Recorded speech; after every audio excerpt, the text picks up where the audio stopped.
Hello dear students, welcome back to my channel physics SPC alternating current का एक question for the series LCR circuit shown in the figure. What is the resonance frequency and amplitude of the current at a resonant frequency? ठीक है, देखो अब यहाँ पे जो resonance frequency पे तुम ध्यान दो तो इसकी जो यूनिट दे रखी है ना रेडियन पर सेकंड, तो एंगुलर फ्रीक्वेंसी पूछ रहा है बेटा हमसे। ठीक है, एक लीनियर फ्रीक्वेंसी एक एंगुलर फ्रीक्वेंसी, तो एंगुलर फ्रीक्वेंसी पूछिए रेजोनेंट फ्रीक्वेंसी में। ठीक है, अच्छा एक बात, दूसरी बात, इसको चाहो तो आप ऐसे बना सकते हो एलसीआर सर्किट, सीरीज में ही लग रहे हैं बेटा, ये थोड़ा सा कंफ्यूजन करने के लिए उसने ऐसे ना दिया है। आप चाहो तो इसको ऐसे डिजाइन कर सकते हो दोबारा से, है तो तीनों सीरीज में ही। तो ये रखा है 8 मिली हेनरी, ये 20 माइक्रोफैड और ये आपका रजिस्टर 44 ओम और ये 220 वोल्ट। देखो ये इसमें कुछ नहीं बताया, तो ये रूट मीन स्क्वायर वोल्टेज है बेटा, जब बताए नहीं तो ये root mean square virtual voltage होता है। और इसमें जो करंट फ्लो करेगी फिर वो आईआरएमएस करेगी, root mean square current, effective current, और सेम करंट होगी ऐसे। ठीक है सर, अभी कहता हूँ रेजोनेंस सर्किट कहते किसे हैं पहले, ये रेजोनेंस एलसीआर सर्किट क्या होता है। तो सबसे बड़ी बात, ऐसा एलसीआर सर्किट जिसमें जो करंट फ्लो करे ये मैक्सिमम हो, बस केवल इतनी बात ध्यान से शुरुआत करो। ऐसा एलसीआर सर्किट जिसमें जो करंट फ्लो कर रही है उसकी वैल्यू मैक्सिमम हो। अब आईआरएमएस था, होता क्या है, source voltage VRMS upon impedance, ये सर्किट का इफेक्टिव रेजिस्टेंस होता है, ये इम्पिडेंस। अब वोल्टेज तो कांस्टेंट है 220 वोल्ट। देखो अगर जेड की वैल्यू मिनिमम हो जाए तभी तो करंट मैक्सिमम हो।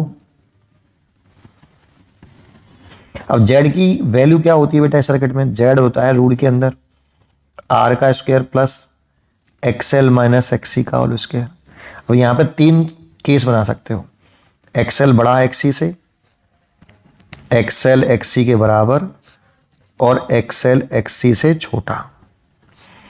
अगर इस वाले केस में देखोगे तो जेड कितना होगा बता सकते हो मेरे को, आर से बड़ा, आर से छोटा या आर के बराबर। तो इस वाले केस में जेड आर से बड़ा होगा, क्योंकि एक्सएल में से एक्सी घटा देंगे, एक्सएल में से एक्सी घटाया तो कुछ वैल्यू बचेगी वो आर में जोड़ेगी, जुड़ी तो जेड की वैल्यू आर से तो बड़ी आएगी।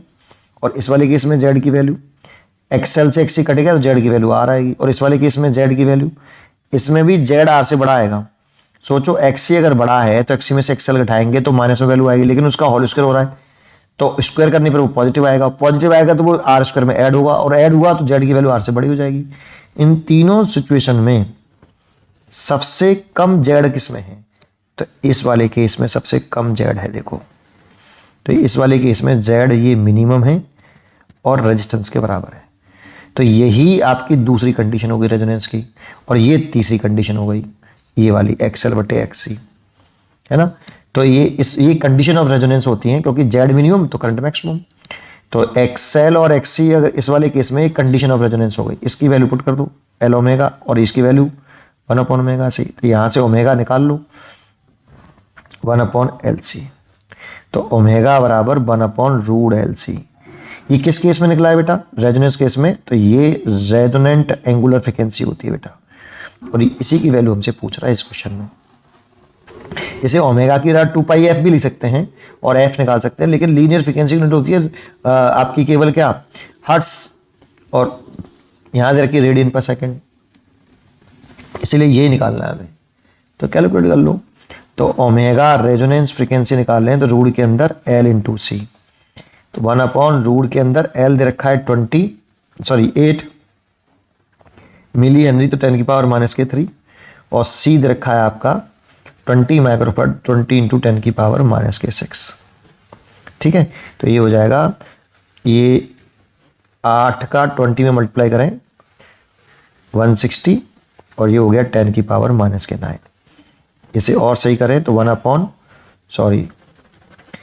अपॉन रूट के अंदर इसे 16 लिख लें और इसे लिख लें 10 की पावर माइनस 8, तो 16 का रूट हो गया 4 और इसका रूट हो गया 10 की पावर माइनस के 4, ये हो गया 0.25, तो 0.25 और ऊपर ले गए तो प्लस के 4 हो गया। और इसमें 10⁴ का मल्टीप्लाई करें तो 2500 रेडियन पर सेकंड हो गया। तो देखो ये तो रेजोनेंट एंगुलर फ्रीक्वेंसी आ गई, एक आंसर तो ये हो गया रेडियन पर सेकंड। अब पूछ रहा है हमसे क्या, amplitude of current. Amplitude current मतलब पीक करंट पूछ रहा है। ये तो IRMS है और ये होती है I0/√2, तो हमसे I0 पूछ रहा है कितना होगा रेजोनेंस वाले केस में। तो एक बात बताइए मेरे को आप, नेक्स्ट पेज पे बताता हूं, क्योंकि इस वाले केस में जो Z है ना आपका वो R के बराबर है ना बेटा, तो IRMS ये फॉर्मूला लगा लो, IRMS बराबर कितना VRMS/Z। और IRMS नहीं पूछा उसने तो I0/√2 कर लो इसको। VRMS तो हमें दे रखा है यहाँ पे सीधा सीधा, और Z की वैल्यू दे रखी है हमें कितनी, आपकी R। देखो ये रहा, रेजोनेंस वाले केस में तो Z R के बराबर होता है ना बेटा। अभी कंडीशन ऑफ रेजोनेंस में तो पूछ रहा है रेजोनेंट फ्रीक्वेंसी पर करंट पूछ रहा है, एम्पलीट्यूड करंट। तो रेजोनेंस की कंडीशन में XL बराबर XC होता है, Z बराबर R होता है बेटा। तो Z की वैल्यू R पुट कर दी हमने, बस सॉल्व कर लो। तो I0/√2 और VRMS दे रखा है हमें 220 और R दे रखा है हमें कितना 44।